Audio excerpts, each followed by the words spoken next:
تو ہم نے دیکھا کہ تینوں معنی میں جو ہے قرآن نے قرآن اور حدیث میں اس کے لیے تینوں معنی استعمال ہوئے ہیں. وائل نے پہلا جہنم، دوسرا تباہی بربادی، اور تیسرا تعجب ہے. آپ اگر دیکھیں گے وائل عرب میں کون سا معنی ہے تو آپ یہ کہیں گے کہ اس میں تیسرا معنی ہے. تیسرا معنی، پہلا معنی اس لیے نہیں کیونکہ جس طرح ابن حجر رحم اللہ نے خود فرمایا ہے انما خص العرب بذکر لانهم اول من دخل في الاسلام والانذار بان الفتن اذا وقعت كان الهلاك اسرع الیہ، کہ انما خص، اللہ کے رسول صلی اللہ علیہ وسلم نے عربوں کو یہاں پر خاص کیوں کیا؟ اگر نبی کریم صلی اللہ علیہ وسلم کو فرمانا تھا یہ امت کے لیے وائل ہے تو نبی کریم صلی اللہ علیہ وسلم نے یہی کیوں فرمایا؟ یا اس کا معنی تباہی لے سے جہنم کا معنی نہیں آ سکتا. اس جہنم کا معنی اس لیے نہیں آ سکتا کیونکہ جب آپ کہیں گے وائل للعرب تو آپ نے عرب کو ال کیا. جب اس کو آپ نے ال لگا کر عرب کیا تو ادھر سے مراد ہے جتنے بھی عرب کے لوگ ہیں. تو سب سے پہلے یا اس وقت کے لوگ تو سب سے پہلے مراد آتے ہیں صحابہ جن میں یہ بیان کرتے نبی کریم صلی اللہ علیہ وسلم. تو یہ معنی اس کا صحیح نہیں. پھر فرمایا وائل للعرب، تو اس کے بارے میں محدثین نے، میں آپ کو بھی 2-3 ریفرنس دیتا ہوں جن میں یہ چیزیں بیان کی گئی ہیں. انما خص العرب، اللہ نے عربوں کو اس لیے خاص کیا بذکر، ان کا ذکر نبی کریم صلی اللہ علیہ وسلم لانه اول من دخل فی الاسلام، یہ اس لیے ہیں کہ وہ سب سے پہلے اسلام میں داخل ہوئے. والانذار، اور ان کو ڈرانے کی وجہ سے، بان الفتنہ اذا وقعت، جب ان میں فتنہ واقع ہو جائے، کان ہلاک اسرع الیہم، کیونکہ سب سے پہلے وہی اس سے ہلاک ہو جائے.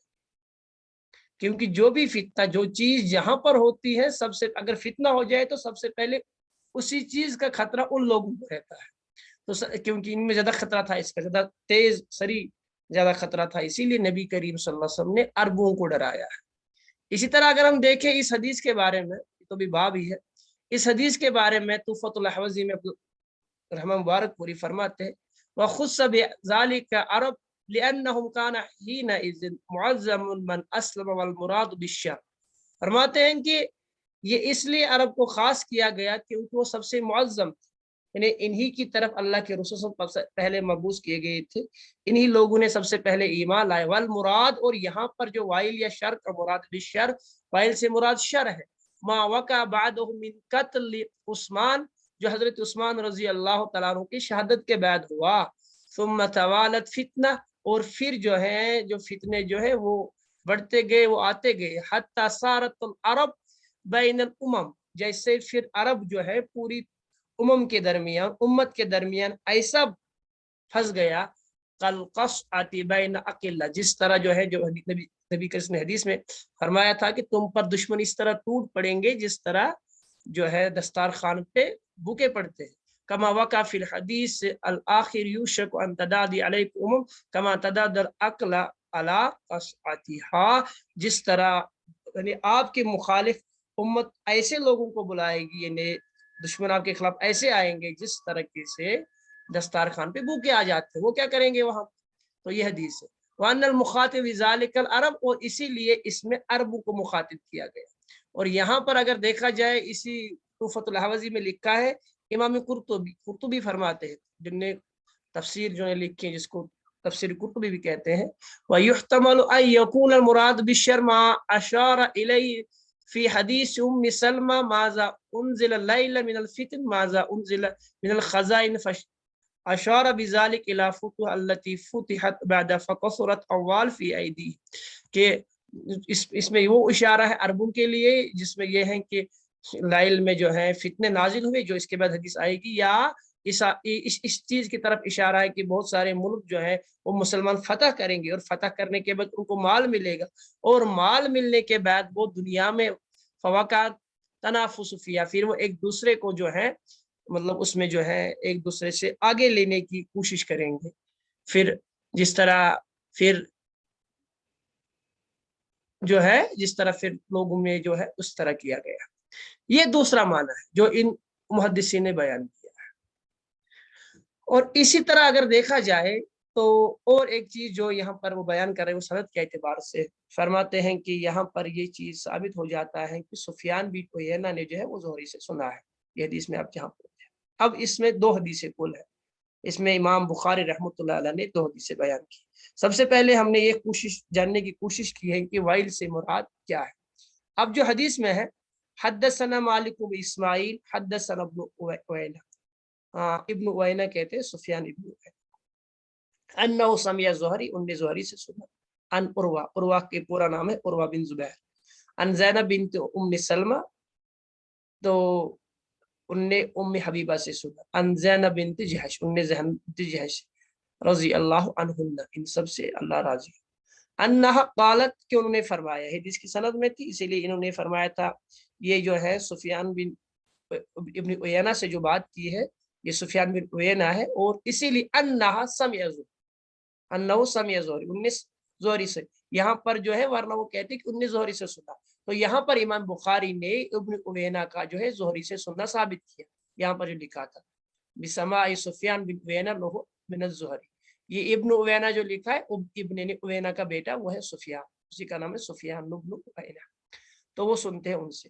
پھر یہ حدیث کیا ہے کہ نبی کریم صلی اللہ علیہ وسلم کی ازواج مطہرات میں زینب بنت جہش فرماتی ہے، یا ام حبیبہ، ان ام حبیبہ، ان وہ دونوں ان سے، قالت استيقظ النبی صلی اللہ علیہ وسلم من النوم، نبی کریم صلی اللہ علیہ وسلم نیند سے بیدار ہو گئے، سوئی ہوئی تھی بیدار ہو، محمران، محمرن کہتے ہیں حالت لال تھی، یعنی آپ صلی اللہ علیہ وسلم سرخ تھے، وجہ ہوئے یعنی آپ صلی اللہ علیہ وسلم کے چہرے کا رنگ متغیر ہوا تھا، تبدیل ہوا تھا، اور آپ کا جو رنگ تھا وہ سرخ ہوا تھا، یقول، آپ یہ فرما رہے تھے، لا الہ الا اللہ، کہ اللہ کے سوا کوئی الہ نہیں ہے، یہ فرما رہے تھے، وائل للعرب، عربوں کے لیے وائل، من شر قد اقترب، یعنی اس شر جو نزدیک آ رہا ہے، فتح اليوم من ردم یأجوج ومأجوج مثل هذه، تو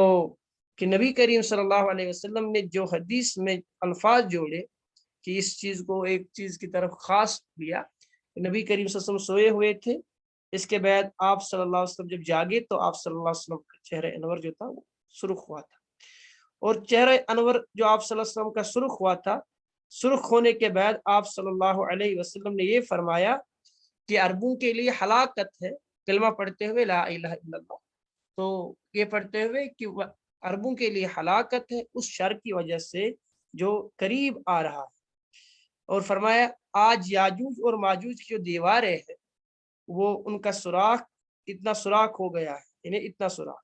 پھر سفیان، وعقد سفیان 90 او 100 کی، یعنی اس کے بعد وہ گن رہے تھے انگلیوں پر، یعنی 100 انگلیاں باندھی ہوئی تھی اور وہ گن رہے تھے، یا تو 99 گی 90 او 100، یا 99 گنے 90، 90 ہو گئے 90، او 100 یا 100، اس کے بعد کیا ان انہلک وفینا صالح، تو صحابہ نے فرمایا اے اللہ کے رسول صلی اللہ علیہ وسلم، انہلک، کیا ہم ہلاک ہو جائیں گے، وفینا صالحون، اور ہمارے درمیان صالح ہوں گے، قال نعم اذا کثر الخبث، جب جو ہے برائی بڑھ جائے گی۔ تو اس حدیث سے پتہ چلتا ہے کہ جس حدیث میں نبی کریم صلی اللہ علیہ وسلم نے فرمایا تھا کہ امت کے لیے وائل ہے، عربوں کے لیے وائل، تو یہاں عربوں کو خاص کر کے نبی کریم صلی اللہ علیہ وسلم نے پوری امت کو اس سے جو ہے ہوشیار کیا، کیونکہ اس کے بعد جس چیز کا ذکر نبی کریم صلی اللہ علیہ وسلم فرما رہے ہیں اس چیز کا تعلق صرف عربوں کے ساتھ نہیں، جیسے کہ ابن حجر نے انما خص بالعرب، یعنی عربوں کو خاص کیونکہ اس کی وجہ بیان فرمائی، یا جس طرح طوفۃ الحوزی میں رحمہ مبارک پوری نے یہ بات فرمائی، کیونکہ مثال کے طور پر آپ جو کسی ایک کو مخاطب کر کے کسی خاص قوم کو مخاطب کر کے عام مراد دی جاتی ہے، یعنی کبھی خاص سے مراد عام ہوتی ہے، مثال کے طور پر اس میں بہت ساری ایسی آیتیں ہیں جہاں سے آپ قرآن میں بھی ہے کسی خاص چیز کو بیان کر کے ایک عام چیز جو ہے وہ سبھی کے لیے حکم بیان کیا گیا، تو اسی طریقے سے یہاں پر بھی ہے کہ عربوں کو خاص کیا گیا ہے وائل للعرب، مگر اس کے بعد فرمایا گیا فتح الیوم، آج ان کا جو ہے یاجوج اور ماجوج، جب سارے حدیثوں کو نچوڑتے ہیں دیکھتے ہیں تو وہاں یہ پتہ چلتا ہے کہ یاجوج اور ماجوج کا فتنہ صرف عربوں کے لیے ہی خاص نہیں ہے، مگر سب سے پہلے عرب ہی اس میں آئیں گے. کیوں؟ کیونکہ جب سے مسلمانوں پر دشمنان نے اسلام نے حملہ کرنا شروع کر دیا، ان کا فائنل ٹارگٹ جو رہتا ہے وہ عرب ہی رہتا ہے. اور یہ وہ دور ہے، جب یہ حدیث نبی کریم صلی اللہ علیہ وسلم بیان کر رہے ہیں، وہ دور تھا جس دور میں ابھی اسلام بہت سارے جگہوں پر، بہت سارے ممالکوں پر نہیں تھا، ابھی جزیرۃ العرب میں ہی تھا، جس کو ہم جزیرۃ العرب بولتے ہیں. جزیرۃ العرب اس جزیرے کو بولتے ہیں جہاں کی زبان جو ہے عرب ہے، ان کی عربی زبان بولی جاتی ہے، اسی کو کہتے ہیں جزیرۃ العرب. یہ 15-16 ہے، 3 سائڈ سے واٹر ہے، 1 سائڈ سے ہے، تو اسی لیے جزیرہ نہیں، 4 سائڈ جس کو کہتے ہیں جزیرہ، یعنی جس کو چاروں طرف پانی ہو تو بیچ میں خشکی کا حصہ، اسی لیے جزیرۃ العرب اس کو بولتے ہیں. تو اس میں حدیثیں بہت ساری ہیں. تو اس حدیث سے پتہ چلتا ہے کہ نبی کریم صلی اللہ علیہ وسلم جب وائل العرب فرمایا تو ادھر سے مراد ہے ساری امت کے لیے ہے. یہ ایک مطلب، اب آپ اس کا دوسرا معنی لے سکتے، تو میں نے کہا اس کے 3 معنی ہے. تو کم سے کم جو پہلا وائل کا معنی ہے جو جہنم کا لے لیتے ہیں، وہ معنی ہم نہیں لے سکتے، کیونکہ وہ معنی اس لیے نہیں لے سکتے کہ یہ سارا کا سارا جب عرب ہلاک ہے تو کچھ نہیں. یہاں پر پہلا معنی جو زیادہ قریب اور قیاس ہے وہ تعجب ہے، یا اگر دوسری مراد ہے وہ یہ ہلاکت ہے یا فتنوں کے ڈر سے انذار ہے. تو سب سے بہترین بات جو ہے وہ وائل کا لفظ جو ہے انذار کے معنی میں استعمال، والانذار بعند الفتن، یعنی انذار سے ڈرانے کے لیے. انہیں انذار ڈرانا کیوں کہتے ہیں؟ انہیں انذار بعند الفتن اذا وقعت، یعنی ہلاک ہونے کی وجہ سے، فتنوں کے آنے کی وجہ سے نبی کریم صلی اللہ علیہ وسلم نے ساری امت کو ڈرایا ہے. اس کے بعد اب جب دیکھتے ہیں تو یہ ساری تشریح جو میں نے آپ کے سامنے رکھی ہے تو فتح الحوزی کی ہے، ترمذی کی شرح ہے، یہ حدیث اس کتاب میں بھی، وہاں سے بھی شرح دی گئی. اس میں کل 2 حدیث ہیں، اور اس کے بعد دوسری حدیث حدثنا ابو نعیم حدثنا ابن اوینہ عن الزہری. پھر ہا لکھا ہے، یہ ٹیکنیکل بات ہے، ہا کیا ہوتی ہے؟ اس کو ہم بولتے ہیں تحویل السند، یعنی جب ایک محدث ایک حدیث کو 2 سندوں سے بیان کرتا ہے تو بیچ میں سند کو بیان کرنے سے وہ ہا لکھتا ہے. دیکھو دیکھو امام بخاری نے یہ حدیث 2 سندوں سے سنی، ایک ہی حدیث ہے. اسی لیے کبھی کبھار کہتے ہیں کہ بخاری میں اتنی حدیث ہے، بخاری میں اتنی حدیث ہے. کوئی اس کو ایک حدیث گنے گا، کوئی 2 حدیث. حدیث کیا لکھا؟ حدثنا ابو نعیم، ہمیں ابو نعیم نے بیان کیا. حدث ابن اوینہ، اسے ابن اوینہ نے، سفیان بن اوینہ نے بیان کیا. عن الزہری، انہیں بیان کیا ہے زہری. آپ دیکھ لیجیے، ہا تحویل السند، یعنی اگر دیکھا جائے تو پہلے میں امام بخاری کو ابو نعیم نے سنایا، ان کو ہے سفیان بن عیینہ نے، ان نے زہری سے سنا، یہ ایک سند. پھر آگے عروہ، پھر آگے اسامہ بن زید رضی اللہ عنہ، یہ والی حدیث ایک. دوسری حدیث اس طرح پڑھتے ہا، ان تحویل السند میں سم چینج کر رہا ہوں. وحدثنی محمود، مجھے یہ حدیث محمود نے بیان کی ہے. اخبرنا عبد الرزاق، انہیں عبد الرزاق نے. اخبرنا معمر، انہیں معمر نے. عن الزہری، انہیں زہری. تو کیا پتہ چلا؟ یہاں پر دیکھیں گے، یہاں پر زہری سے معمر سنتا ہے، معمر سے عبد الرزاق سنتا ہے، اور عبد الرزاق سے محمود سنتا ہے. کتنے راوی آگے؟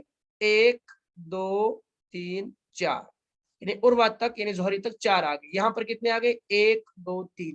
تو یہاں سے امام بخاری یہ ثابت کرنا چاہتے ہیں کہ ابن عیینہ جو زہری سے ہوتا ہے،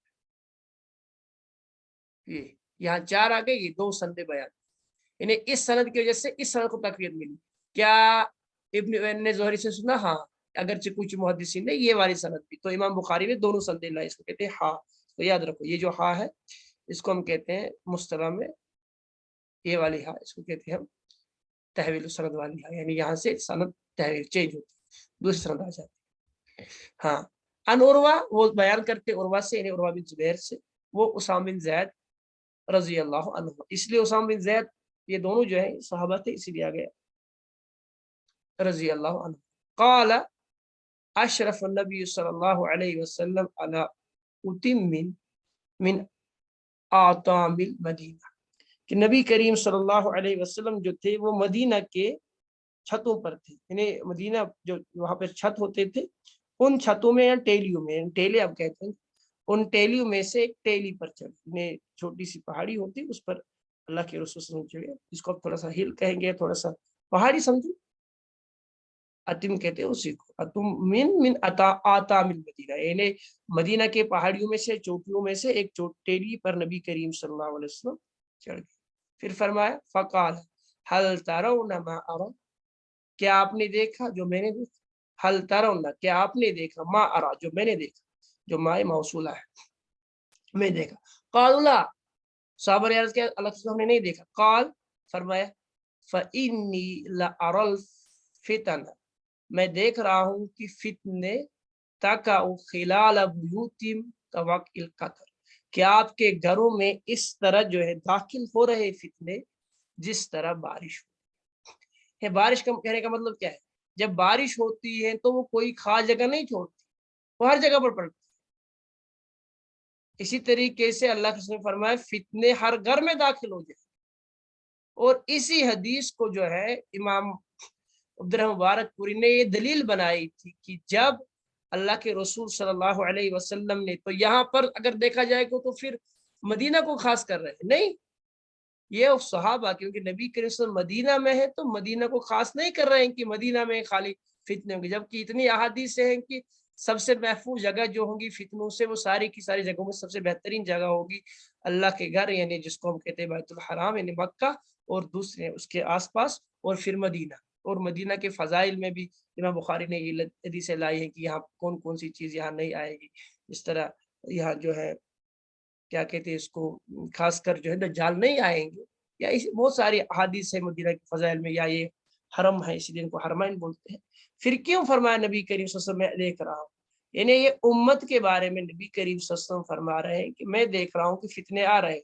اور جہاں تک میں نے اس حدیث کو شارحین سے پڑھا، چاہے ابن بطال کی شرح دیکھی، چاہے تو فتح الاحوزی دیکھی، چاہے جو فتح الباری دیکھی، تو سب نے جو ہے حضرت عثمان رضی اللہ تعالی عنہ کی شہادت کی بات کی ہے، اور اس کے بعد جو فتنے ہوئے ان سبھی چیزوں کی، فتنوں کی بات کی ہے۔ اور جب جھرل رکھا تو وہ فتنے جس کا ذکر حدیث میں سیدھے ہے کہ نبی کریم صلی اللہ علیہ وسلم نے فرمایا وہ فتنے آنے والا ہے۔ اب کہو گے ان قریب کی، اب کہو گے آپ پھر نبی صلی اللہ علیہ وسلم نے فرمایا ان قریب کی۔ میں نے یہ بات کہی تھی جب حدیث میں کوئی لفظ ان قریب آتا ہے یا قرآن میں ان قریب آتا ہے، مثال کے طور پر جس طرح وہ ان نے کہا اما یتسالون عن النبأ العظیم، یا قیامت کے بارے میں، ساعہ کے بارے میں جو بہت ساری احادیث ہیں، تو اللہ کے ان جو قرآن نے اس کا جواب ہی دے دیا، وہ بڑھیا جواب، یہ لکھ کے رکھو تو آپ کو فائدہ ملے گا کہ یہاں پر جو ہے ان قریب، آپ کہیں گے اگر ان قریب لفظ آیا تو آج 1400 سال ہو گئے تو آج تک کیوں نہیں ہوا؟ تو اس کا جواب جو دیکھو آپ قرآن کی اس آیت میں دیکھو، سورہ معارج کی آیت، سورہ معارج کی آیت نمبر 4 سے ہی دیکھو، یا پہلے سے لے کر آیت نمبر 7 تک، سال سائل بعذاب واقع، یعنی سوال کرنے والا سوال کر رہا ہے عذاب واقعہ کے بارے، قیامت کے بارے، للکافرین لیس له دافع، یعنی اس دن کے بارے میں جس دن کافروں کے لیے کوئی جو ہے کوئی گنجائش نہیں ہوگی، کوئی بھاگنے کی جگہ۔ من اللہ ذی المعارج، یہ سورہ معارج کی آیت ہے، یعنی اس اللہ کی طرف سے جو معارج ہے، بلند ہے۔ تعرج الملائکۃ والروح الیہ، چلو اس کو کان مقدارہ 50,000 سنہ فاصبر صبرا جمیلا۔ اب دیکھو کیا فرمایا، انہم یرونہ بعیدا، ان کو قیامت بہت دور لگ رہی ہے، وَنَرَاهُ قریبا، اور ہم اس کو نزدیک دیکھ رہے ہیں۔ اس کی مثال میں دیتا ہوں، اگر آپ دیکھو گے کہ ہم کہہ رہے ہیں کہ 1800 سال 1400 سال ہو گئی، قیامت کیوں نہیں آئی؟ یہ ہر پیغمبر نے جو ہے مطلب اس کے بارے میں، دجال کے بارے میں ڈرا ہے، پھر کیوں نہیں آیا؟ ہم جب ٹائم ماپتے ہیں تو ہم کہتے ہیں 1400 سال بہت ٹائم ہوتا ہے، ہم اس کو ماپتے ہیں اپنی زندگیوں کے حساب سے، ہماری 60 سال کی عمر 1400 سال بہت ہوتی ہے۔ اللہ اس کو جو کمپیریزن کرتا ہے وہ انفینٹی کے ساتھ کرتا ہے، وہ ابداً ابدا کے ساتھ کرتا ہے کہ یہ دنیا کتنی ٹائم کی، کیا کہہ رہے ہیں قیامت کب آئے، یہ دور دیکھ رہے ہیں، انہم یرونہ بعیدا، یہ اس کو دور دیکھ رہے ہیں، فنراہ قریبا، اور ہم اس کو نزدیک دیکھ رہے ہیں۔ کیوں؟ کیونکہ قیامت کے بعد دنیا ختم ہوگی، اس کے بعد دنیا نہیں بسنی، اس کے بعد یہ جنت ہے جہنم، اور پھر جنت و جہنم کیا ہے؟ وہ ابداً ابدا ہے، وہ اس کو کہ آپ کا انفینٹی ہے، وہ سارا ہے۔ پھر